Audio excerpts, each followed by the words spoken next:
Gloria a Dios. Bueno, hermanos, estamos mirando ahí ya la pantalla. Sabe que de toda la semana me pasé leyendo, buscando información acerca del capítulo siguiente en el libro de los Jueces. Y mi deseo en mi corazón era darle seguimiento al tema que habíamos estado hablando la última vez que estuvimos compartiendo en Jueces capítulo 1. Entonces empecé a estudiar durante toda la semana el siguiente capítulo 2, capítulo 3, investigando detalles, información. Y anoche que yo ya estaba trabajando en el material, en la presentación, pues no sé de qué forma sucedió, pero llegué a otro tema diferente que tiene un poco de relación, pero que retrocedí o me fui hasta cuando Moisés le habla al pueblo y le da la orden de lo que después nosotros vemos que está pasando en los Jueces, pero quise regresarme para que nosotros pudiésemos entender de dónde venía esta orden cuando el Señor le ordena al pueblo de Israel que saque a las naciones que están en la tierra de Canaán. Así que de eso es de lo que vamos a estar ahora hablando, hermanos. Y como tema que le he colocado a esta meditación de la palabra es derrotando a Amalek. ¿Por qué? ¿Por qué dice ahí? Porque Cristo es mi victoria. Al pueblo de Israel, hermanos, se le dio una orden de que ellos fueran y sacaran a los que estaban habitando la tierra de Canaán, para que ellos poseyeran la tierra. ¿Saben por qué? ¿Cuándo es que Dios decidió que les iba a dar esa tierra a esta nación? Cuando aún no existía la nación. Cuando Él hizo pacto con Abraham y le dijo, te daré una tierra que fluye leche y miel. Y esa tierra era la tierra de Canaán. Así que pasaron muchos años, hermanos, pasaron muchas generaciones para que se llegara el momento oportuno. Saben que Dios nos promete cosas a nosotros. Tenemos muchas promesas en la palabra, hermanos, para nosotros como creyentes, que son nuestras, que el Señor ya nos las dio. Pero que estas promesas, hermanos, en nuestras vidas a veces no se cumplen prontamente, inmediato, sino que toman tiempo. Y cuando es el momento oportuno, Dios responde, y Dios suple, y Dios da. Amén. Y dice, eso que yo te dije que te iba a dar, ahora es el tiempo. Actúa, tómalo, porque ahora es el tiempo que te lo voy a dar. Entonces al pueblo de Israel, hermanos, se le llegó el tiempo, el momento en que tenían que entrar y tomar la tierra. Vamos a leer qué dice en Números capítulo 13 en estos versículos. Si me acompañan, hermano, y mantenga su Biblia por ahí abierta en estas porciones para que podamos avanzar rápido. Números capítulo 13, ¿lo tiene? Entonces vamos a leer el verso 17. Y dice así. Dice, los envió pues Moisés a recorrer la tierra de Canaán, diciéndoles, subid de aquí al Nehueb, y subid al monte, y observar la tierra como es, y el pueblo que la habita, si es fuerte o débil, si poco numeroso, cómo es la tierra habitada, si es buena o mala, y cómo son las ciudades habitadas, si son campamentos o plazas fortificadas, y cómo es el terreno, si es fértil o es estéril, si en él hay árboles o no, y esforzaos, tomad del fruto del país. Y era el tiempo de las primeras uvas, y ellos subieron y reconocieron la tierra desde el desierto de Sin hasta Rehob, entrando en Amat, y subieron al Nehueb, y vinieron hasta Hebrón, y allí estaba Aimán, Sesai y Talmai. Léalo conmigo. Hijos de Anak. Hebrón fue edificada 7 años antes de Zoán en Egipto. Y llegaron hasta el arroyo de Escol, y de allí cortaron un sarmiento con un racimo de uvas, el cual trajeron 2 en un palo, y de las granadas y de los higos. Y se llamó aquel lugar el Valle de Escol, porque el racimo que cortaron de ahí los hijos de Israel. Y volvieron a reconocer la tierra al fin de 40 días. Y anduvieron y vinieron a Moisés y a Aarón y a toda la congregación de los hijos de Israel en el desierto de Parán en Cades, y dieron la información a ellos y a toda la congregación, y les mostraron el fruto de la tierra, y les contaron diciendo: nosotros llegamos a la tierra a la cual nos enviaste, la que ciertamente fluye leche y miel, así como dijo Dios, así está. Y este es el fruto de ella. Traemos prueba de que es verdad que lo que dijo Dios, así está la tierra. Amalek habita el Negev. Mas el pueblo que habita aquella tierra es fuerte, y las ciudades muy fuertes y fortificadas. Y también vimos ahí a los hijos de Anac. Amalek habita el Negev, y el Eteo, el Jebuseo y el Amorreo habitan en el monte, y el Cananeo habita junto al mar y a la ribera del Jordán. Entonces Caleb hizo callar al pueblo delante de Moisés y dijo: subamos luego y tomemos posesión de ella, porque más podremos nosotros que ellos. Hasta ahí nomás le vamos a dejar, hermanos. Yo creo que la historia nos enseña 2 diferentes escenarios. Moisés da la orden de que fueran a revisar la tierra, y la inspeccionaran y vieran cómo estaba en diferentes aspectos, en la cantidad de gente, en cómo era la tierra, en cómo eran sus construcciones, de diferentes aspectos. Y ellos obedecen y van y revisan la tierra y traen la respuesta y traen el reporte, vamos a decirlo así, traen el reporte a Moisés. Pero cuando estos muchachos, porque ellos eligieron a una persona de cada una de las tribus, representando a cada tribu, así que todos ellos fueron. ¿Y cuánto tiempo duraron, dice? 40 días. 40 días. ¿Sabe que Dios con frecuencia usa este número? Cada vez que venía juicio sobre el pueblo de Israel, ¿saben cuánto tiempo era? 40 años. En otros eventos se usa el 40 días. Entonces, en este caso, dice que fueron y duraron 40 días. Y regresaron con el reporte. Y ellos les dicen: ¿sabes? Lo que dijo Dios acerca de la tierra es verdad. Y entonces surge ahí una palabra. ¿Cuál es la palabra que surge ahí? Después de que dice, sí, y aquí está el fruto. Dice, más, en otras palabras está diciendo, más sin embargo, o en nuestra forma de hablar diríamos, pero, ¿cierto? Sí, todo está bien. Sí, yo creo que Dios es poderoso, pero mi problema es bien grande. Pero lo que Dios quiere que haga es muy difícil. Pero eso va a tardar mucho. Y quién sabe si Dios conteste. Y surge el pero. Y esto es lo que ellos dijeron. Sí, lo que dijo Dios es cierto, es verdad. Pero. Y ahí viene el reporte del otro grupo. Así que estamos viendo 2 escenarios, hermano.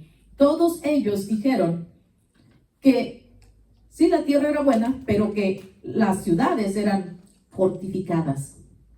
Y que los que habitaban ahí eran gigantes, que eran grandes. ¿Saben? Cuando ellos dijeron, ahí habitan los hijos de Anac, se referían a los gigantes. Y luego vemos más adelante que cuando Caleb, que es el único que se levanta y los calla, manda callar a todos para decirles que sí, deben de levantarse y creerle a Dios. Es lo que les está diciendo. Debemos de hacer lo que Dios nos manda hacer. No importa cómo se vea la circunstancia, no importa si se ve terrible, no importa si va todo en contra de lo que nosotros estamos esperando. Nosotros estamos esperando respuesta de Dios, nosotros esperamos un milagro de Dios, nosotros esperamos la provisión de Dios, nosotros esperamos que Él resuelva el problema, pero todo lo que estamos mirando, lo que ven nuestros ojos, lo que oyen nuestros oídos, lo que nuestros sentidos reciben, es todo lo contrario de lo que estamos esperando en Dios. Y eso es lo que estaba pasando aquí. Era todo lo contrario de lo que ellos estaban expectando, esperando. La expectativa de ellos era que todo iba a ser fácil. Dios dijo que Dios lo haga. Y a veces nosotros así queremos. Dios dijo, pues que Dios lo haga. Pero Dios nos llama a veces a que nosotros actuemos y hagamos. Pero nosotros estamos esperando que Él lo haga. Si Él dijo que Él lo haga. Ellos dijeron no. Cuando Caleb dijo, creámosle a Dios, vamos y hagamos lo que nos está diciendo. Porque lo vamos a hacer. Nosotros podremos más que ellos. Y se levantan todos los demás. ¿Y qué dijeron en el verso 31? Mas los varones que subieron con él dijeron, no podremos subir contra aquel pueblo, porque es más fuerte que nosotros. Hermanos, en muchas circunstancias a veces nos hemos encontrado nosotros así. Y hemos contestado esta respuesta. No podremos. Porque eso, mi problema, mi circunstancia, es más fuerte y más poderoso que mi problema. Y entonces, cuando hacemos esto y tomamos esta actitud, dejamos de creerle a Dios. Y ahí entró la duda. Y ahí ya no hay fe. Y a Dios lo dejamos a un lado. Y decimos, no, ya no lo podemos hacer porque yo no creo que Dios pueda con mi problema, con esta mi circunstancia. Y esto es lo que hicieron estos hombres, hermanos. No solamente lo dijeron, ¿sabe qué dice más abajo? Que ellos fueron y hablaron al pueblo. Es decir, se dedicaron fuertemente a convencer al pueblo que no fueran. ¿Se da cuenta de eso? No solo estoy desanimada, pero yo voy a ir a convencer a los otros que tampoco hagan nada. Esto es lo que ellos dijeron. Esto es lo que ellos hicieron. Y fueron y empezaron a hablar con todos, con el pueblo, que no fueran. Entonces, aquí en esta pantalla, hermanos, dice ahí de un lado el informe. Primero declaran una verdad. Y la verdad es que ellos dijeron que sí, que la tierra sí era como Dios dijo. Pero del otro lado, ellos declaran una mentira. No está escrito todo en el cuadro, pero ahí aparece el pero, el más. Sin embargo, no vamos a poder ir porque aquellos son más poderosos. Y ya leímos toda esa porción, donde dicen que ellos están diciendo no porque ellos son más poderosos. Eso era una mentira en los ojos de Dios. ¿Por qué? Porque Dios le había dicho al pueblo, vayan y tomen la tierra, saquen, maten a los moradores de la tierra de Canaán, porque esa tierra se las doy a ustedes por heredad. Y Dios es el creador de todas las cosas. Y Dios es el soberano, mi hermano. Así que cuando estemos atravesando una circunstancia y la circunstancia pareciera que no tiene salida, parece que ya llegamos al tope del callejón, ya no hay más camino, está bloqueado, ya no podemos seguir. Acordémonos que el que está con nosotros es más poderoso que tu circunstancia, es más poderoso que tu problema. Mi hermano, a Dios no le cuesta mucho esfuerzo cambiar las circunstancias. Eso se le llama soberanía de Dios. Cuando en nuestros sentidos decimos, ay no, pero eso no es posible. Y Dios dice, ¿y si a mí me da la gana? Yo doy al que quiero. Y yo quito también. Eso se llama soberanía de Dios. Él creó y Él da vida a quien Él quiere. Y Él tiene los días contados de cada uno de nosotros. Y lo maravilloso es que cuando nosotros venimos a Él a través de su Hijo, hermano, tenemos tantas promesas y sus promesas son fieles. Saben que cuando nosotros decimos y declaramos y en las alabanzas o en los gritos de alabanza decimos que Él es fiel, saben que Él no es fiel a nosotros. Él es fiel a su palabra. Él dijo y lo hará. Eso es la fidelidad de Dios. Por eso es que hasta el día de hoy, mi hermano, Él sigue respaldando su pueblo de Israel. ¿Saben por qué? No es porque el pueblo de Israel sea bueno y lo aman. No, es por la fidelidad de Él. Es su carácter. Él es fiel. Y Él dijo y Él lo hará. Por eso es que sigue respaldando a su pueblo Israel, porque hizo un pacto con Abraham, amén. Hizo un pacto con Jacob, amén. Amén. Y por eso Él sigue fiel a lo que dijo. Él dio muchas promesas para usted y para mí como iglesia de Cristo. Y una de esas promesas que yo constantemente le recuerdo al Señor cuando estamos reunidos, Él dijo que si se lo pedíamos en su nombre, Él lo haría. Él dijo que si le pedimos a su Espíritu Santo, ¿qué dijo? Él nos los dará.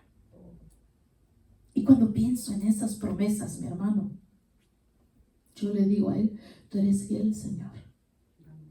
Tú eres fiel a lo que tú dijiste en tu palabra. Y yo te creo. Mi hermano, si cuando estamos juntos todos pidiéramos con ese mismo sentir, lo mismo, con ese mismo anhelo, hermano, de verdad, créalo que Dios lo va a hacer. Y Dios va a derramar de su Espíritu Santo. No solamente esa promesa, hay muchas promesas para su iglesia. Que Dios quiere que nosotros seamos poseedores de ella. Imagínense a alguien, hermanos, que heredó una herencia millonaria. Le llega una carta al jovencito que está aquí, no voy a decir su nombre, pero ustedes ya saben cuál es su nombre. Y le llega una carta diciéndole, has heredado la mansión que está allá cerca de la Casa Blanca. Pero él nunca hace nada. Solamente recibe el papel y dice, oh, yo soy heredero de esto. La mansión y los millones son tuyos. Pero el jovencito nunca hizo nada. ¿Podrá él disfrutar de eso? Ahí están los millones y ahí está la mansión. Pero él viviendo en donde vive. Vistiendo como viste, comiendo como come, aunque sea heredero de millones y de la mansión. ¿Qué es lo que necesita hacer él?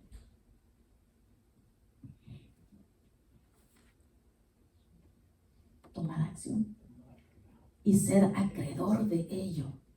Ir y decir, yo soy el heredero de esto y quiero tomar posesión de ello. ¿Sabes que el Señor te ha hecho a ti heredero de su reino y muchas promesas aquí? Pero nosotros vivimos, mi hermano, solo conociendo las promesas.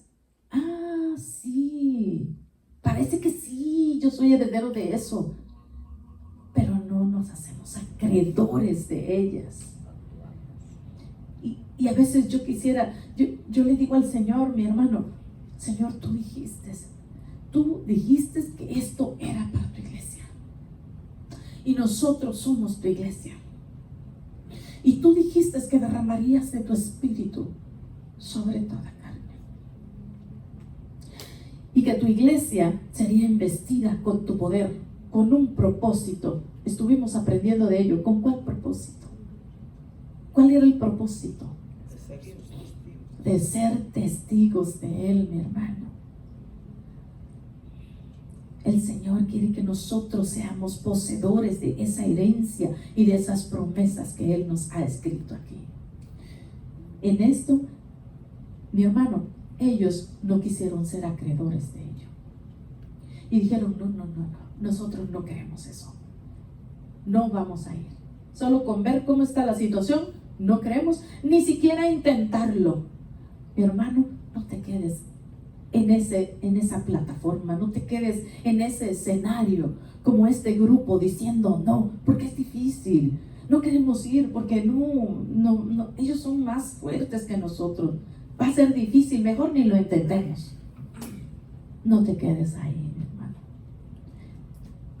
Moisés, cuando leímos nosotros aquí, les dijo, esforzaos, en la porción que leímos. Esforzaos, mi hermano. Y el Señor quiere que nosotros nos esforcemos. El Señor de verdad quiere que seamos acreedores de esas promesas que Él tiene para cada uno de nosotros. Amén. Solamente está un mapa ahí donde está señalando todo lo que recorrieron, mi hermano, todo lo que recorrieron el pueblo de Israel para llegar a poseer la heredad que Dios le dio. Para que cuando llegaran allá y estuvieran cerca, ¿qué dijeron? No queremos. ¿Cuánto tiempo te ha tocado recorrer a ti el camino? ¿Cuánto tú has recorrido hasta hoy? Y que no seas acreedor de la heredad. No, mi hermano. Tú y yo seamos acreedores de la herencia que tenemos en Cristo Jesús, de todas sus promesas que tenemos en Cristo Jesús. Hermanos, tenemos promesas de que nosotros podemos orar por los enfermos y que ellos van a sanar. Amén. Amén. Pero a veces no lo practicamos. Pero si nosotros lo empezamos a practicar con esa fe, vamos a poder. Hermano, si buscamos al Señor y practicamos las promesas que están aquí, lo demás está en las manos de Dios y Él va a hacer como Él quiera. Amén. Nosotros vamos y vamos solamente a ser obedientes y hacer como dijo, y oramos y que el Señor haga como Él quiere. Y si Él quiere así, lo hace, mi hermano. Todo ese camino recorrieron. Allá es donde ya estaban cerca de Canaán, es donde ya Moisés les dice vayan. Y vinieron y dijeron que no. ¿Saben qué fue lo que sucedió después de ahí?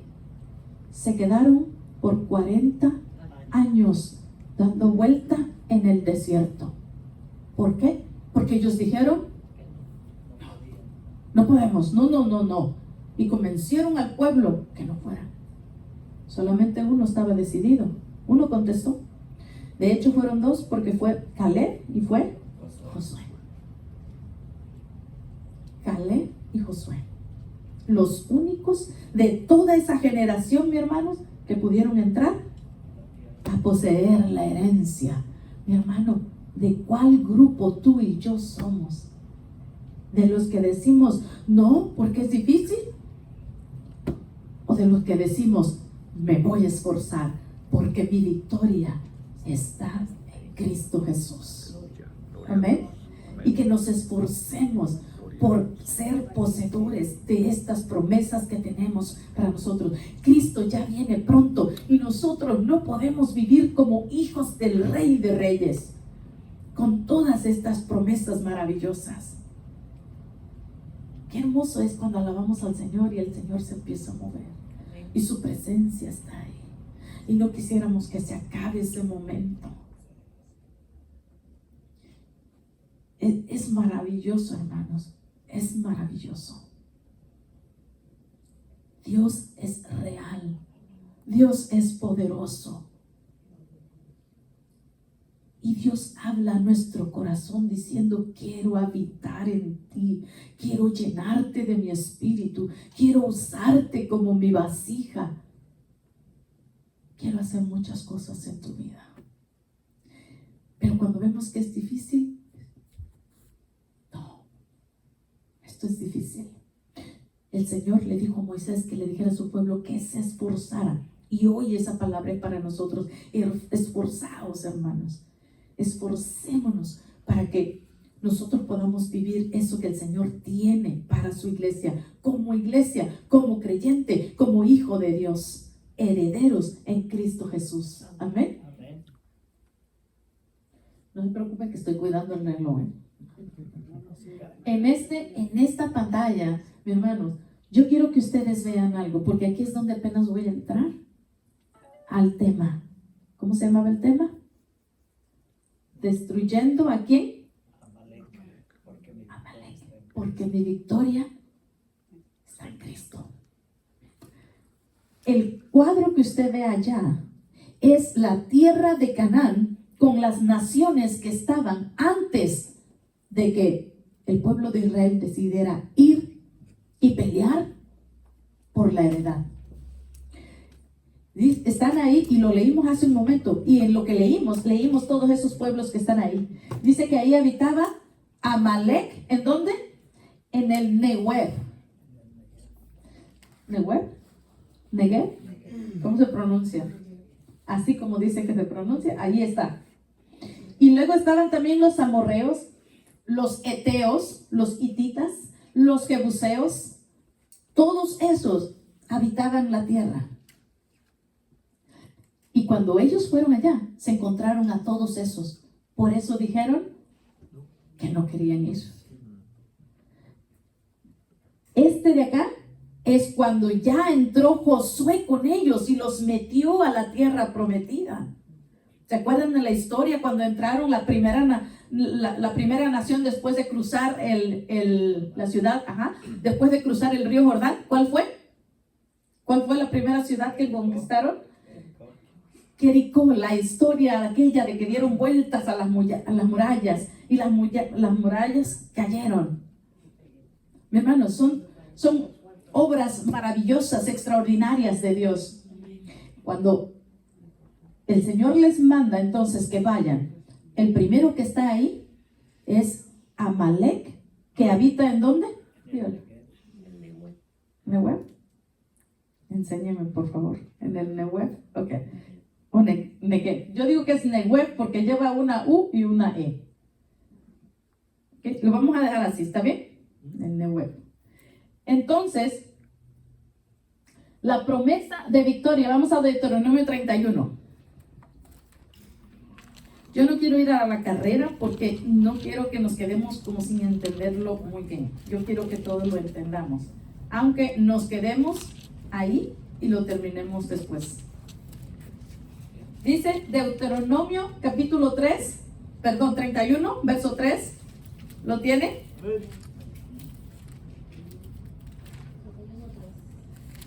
Vamos a leerlo. Dice: Jehová tu Dios, Él pasa delante de ti.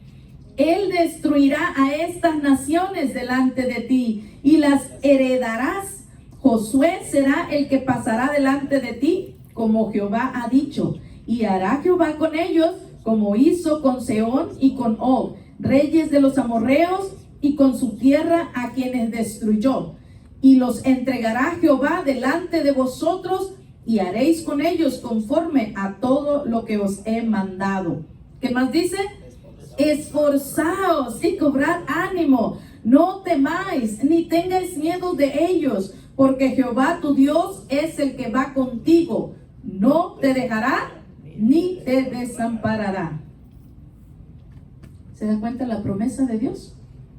La promesa de Dios es de que ellos iban a tomar la tierra. Y si el Señor dice que Él va a hacer lo que va a hacer contigo, lo va a hacer. Y si el Señor dice que va a hacer obras en tu vida y va a alcanzar a tu familia y va a usarte como siervo de Él y va a hacer cosas grandes, Dios lo va a hacer, hermano. Y la palabra lo confirma, que Él es el que llama y que Él es el que capacita. Y Él te usa. Él te prepara. Y a veces decimos, no, es que yo no soy capaz de hacer eso. Yo no puedo hacer eso. No puedo servir porque yo no puedo hacer eso. Pero resulta que el Señor dice que vayas, que te esfuerces, que no tengas miedo, porque Él es el que va contigo. Amén. Y ahora yo quisiera hablar exactamente de lo que sucedió con Amalek. Pero antes de ir allá, la vez pasada yo mencionaba acerca de los dioses que había en todas estas naciones. Toda esta tierra de Canaán, mi hermano, practicaban o adoraban dioses paganos, los cuales causaban y provocaban a Dios a ira por todas las cosas que sucedían ahí. Dice, los dioses de los cananeos, deidad principal era Baal. Y ahí está una cita que está en el capítulo 2 de Jueces. Se practicaba, hermanos, el bestialismo en honor a este Dios. El culto al sexo. Se hacían las laceraciones rituales, o sea que se cortaban para sangrar en esos cultos a estos dioses. Dice que también el sacrificio de niños. Si ven la fotografía por ahí, hay alguien que creo que está haciendo ese tipo de sacrificios. Las diosas que eran prostitutas sagradas se llamaban Astoret, y se encuentra en Jueces, capítulo 2, 13, 16 y 1 Samuel 7, 3 y 4. La otra se llamaba Acera y la otra Anat.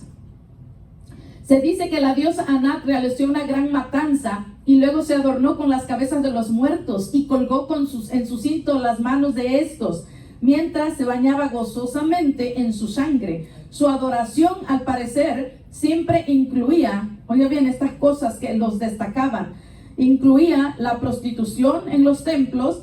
Las diosas no solo simbolizaban la lujuria, sino también la guerra y la violencia sádica. ¿Por qué? Porque se lastimaban. ¿Por qué? Porque quemaban a sus hijos en el fuego. ¿Se da cuenta de las cosas que pasaban en esta tierra? Por eso es que Dios traía juicio sobre todas estas tierras, estas naciones. Porque a veces nos ponemos a pensar de que, qué crueldad, y por qué, y las preguntas que nos hacemos. Pero sabe que Dios, dice la Biblia, que Dios es paciente, ¿verdad que sí? Lento para la ira y grande en misericordia. No es que no hubo misericordia para estas naciones, sino que estas naciones se pervirtieron a lo más bajo que usted pueda imaginarse. Y ahora a veces pienso, mi hermano, ¿usted se da cuenta de las cosas que en este tiempo pasan aquí? Hermano, estas naciones, Dios trajo juicio a causa de toda la inmoralidad que existía en ellas. Y Dios sigue haciendo eso. Cada vez que las naciones se hunden en tremenda inmoralidad, Dios trae juicio. No es algo que nosotros nos inventamos, es algo que se ha venido cumpliendo a través de la historia una y otra vez. Y va a volver a pasar otra vez. Entonces, dice, guerra contra Amalek. Vemos en Éxodo capítulo 17. Vamos a Éxodo capítulo 17. Acuérdense que en el mapa vimos que era uno de los primeros pueblos que estaban ahí. Bueno, dice que Amalek habitaba, eso es lo que ellos dijeron. Cuando regresaron a traer el reporte, dijeron, vimos a Amalek que habita en el Nehuel. Así que ahí ya vimos en dónde estaba ubicado. Y ahora vamos a leer Éxodo 17, 8. Dice, y dijo Moisés a Josué, escógenos varones y sal a pelear contra Amalek. Mañana yo estaré sobre la cumbre del collado y la vara de Dios en mi mano. E hizo Josué como le dijo Moisés, peleando contra Amalek, y Moisés y Aarón y Hur subieron a la cumbre del collado. Y sucedía que cuando alzaba Moisés su mano, Israel prevalecía, mas cuando él bajaba su mano, prevalecía Amalek. Y las manos de Moisés se cansaban, por lo que tomaron una piedra y le pusieron debajo de él, y se sentó sobre ella, y Aarón y Hur sostenían sus manos, el uno de un lado y el otro de otro. Así hubo en sus manos firmeza hasta que se puso el sol. Y Josué deshizo a Amalek y a su pueblo a filo de espada. Y Jehová dijo a Moisés, escribe escribe esto para memoria en un libro. Y di a Josué que raeré, oiga eso, y di a Josué que raeré de todo la memoria de ¿quién? De Amalek debajo del cielo. Vea lo que dice abajo. Y Moisés edificó un altar y llamó su nombre Jehová Nisi. ¿Qué quiere decir? Jehová es mi bandera, mi estandarte. Y dijo, por cuanto la mano de Amalek se levantó contra Israel, contra el trono de Jehová. y dijo, por cuanto la mano de Amalek se levantó Contra el trono de Jehová. contra el trono de Jehová. Jehová tendrá guerra con Amalek. ¿Cuándo? De generación en generación. De generación en generación. ¿Sabe qué es lo que hizo Amalek? El pueblo, toda su gente. ¿Y saben quién es este personaje? Mire, cuando ellos salieron de Egipto, iban para la tierra prometida. Dice que Amalek, cuando ya iban allá cerca, se fue hacia la línea, hacia la parte de atrás de toda la línea. Imagínense kilómetros llenos de todo el pueblo de Israel. Algunos con carros, con sus pertenencias, con niños, y otros caminando más lento porque quizás llevaban ancianos, porque quizás algunos iban enfermos. Entonces Amalek se fue con su gente hasta la parte de atrás para abusar de los más débiles. Y empezó a hacer matazón allá. Y entonces dice que ellos, en ese espacio, mi hermano, fue cuando antes de que llegaran al monte Sinaí, cerca del monte Sinaí, porque dice que después de ahí se fueron al monte Sinaí. Mi hermano, ellos iban sedientos. Y un poco antes ellos habían pedido agua y fue cuando Moisés tocó la roca para que tomaran agua. Y tan desesperado estaba Moisés por lo que el pueblo le exigía, que tocó o golpeó, dice, la piedra, la roca, 2 veces en lugar de hacerlo una vez. El cual fue un gravísimo error y eso lo llevó a él, hermano, a no poder entrar a la tierra prometida. Entonces, ¿qué estamos diciendo? Que Dios se enojó con Amalek. Y este fue el juicio que trajo. Esto es lo que le dijo, que Amalek se levantó no solo contra el pueblo de Israel, se levantó contra el trono de Jehová. Amalek entró en guerra con el Dios mismo, el Dios eterno. Y por esa razón dijo que tenía que raer a Amalek. ¿De dónde? Y esa guerra la sigues teniendo tú y yo. Y esta guerra dice que iba a durar, ¿cuánto iba a durar? De generación en generación. Y a través de las escrituras encontramos a Amalek que se levanta otra vez y quiere acabar con el pueblo de Israel. No solo quiere ir a hacerle daño, a robarle, a matar unos cuantos, no. Su intención de Amalek, cada vez que se levanta, quiere raer a Israel de sobre la faz de la tierra. ¿No le recuerda eso algo? ¿No le hace como un clic por ahí? Amalek se sigue levantando. Pero yo quiero que pensemos, hermanos, en el terreno espiritual para su iglesia. Su iglesia sigue peleando contra Amalek. Y el Señor dice que Él quiere que nosotros acabemos con Amalek. Sácalo de tu tierra para que pueda haber frutos, así como en esa tierra que fluye leche y miel. Amén. Eso es lo que el Señor quiere, que no le perdones la vida a los amalecitas. Entonces, hermano, ¿sabe qué señal es cuando Moisés levantaba las manos? Quizás ya lo leyeron ahí ustedes. Es señal de fe a nuestro Dios. Confiamos en Él. Es rendir todo a Cristo. Levantar las manos significa y representa dependencia en Dios. Es reconocimiento a su poderío, sabiendo que Él puede hacerlo. Y lo va a hacer cuando quiera, como quiera, donde quiera, porque Él es soberano. Eso es reconocer su poderío y siempre dando la gloria a él. Esto es lo que representaba en este momento, que Moisés mantuviera sus manos levantadas. Es decir, nuestra dependencia es Él y Él nos va a dar la victoria. Por eso cuando Moisés levantaba las manos, ganaba Josué con su pueblo Israel. Pero cuando Moisés bajaba las manos, mi hermano, cuando tú y yo bajamos las manos, ¿sabes quién gana? Amalek. Tu carne empieza a levantarse y empieza a decirte: ya no vayas. Ay, con que faltes un domingo, ¿qué tanto es uno? Ay, sí es cierto, además estoy cansado. Y luego el otro domingo, no, pero si ahorita tienes mucho trabajo, ¿para qué vas? Te vas a perder lo que vas a ganar en este trabajo. Y la carne y todas estas tentaciones se empiezan a levantar. Y Amalek empieza a ganar.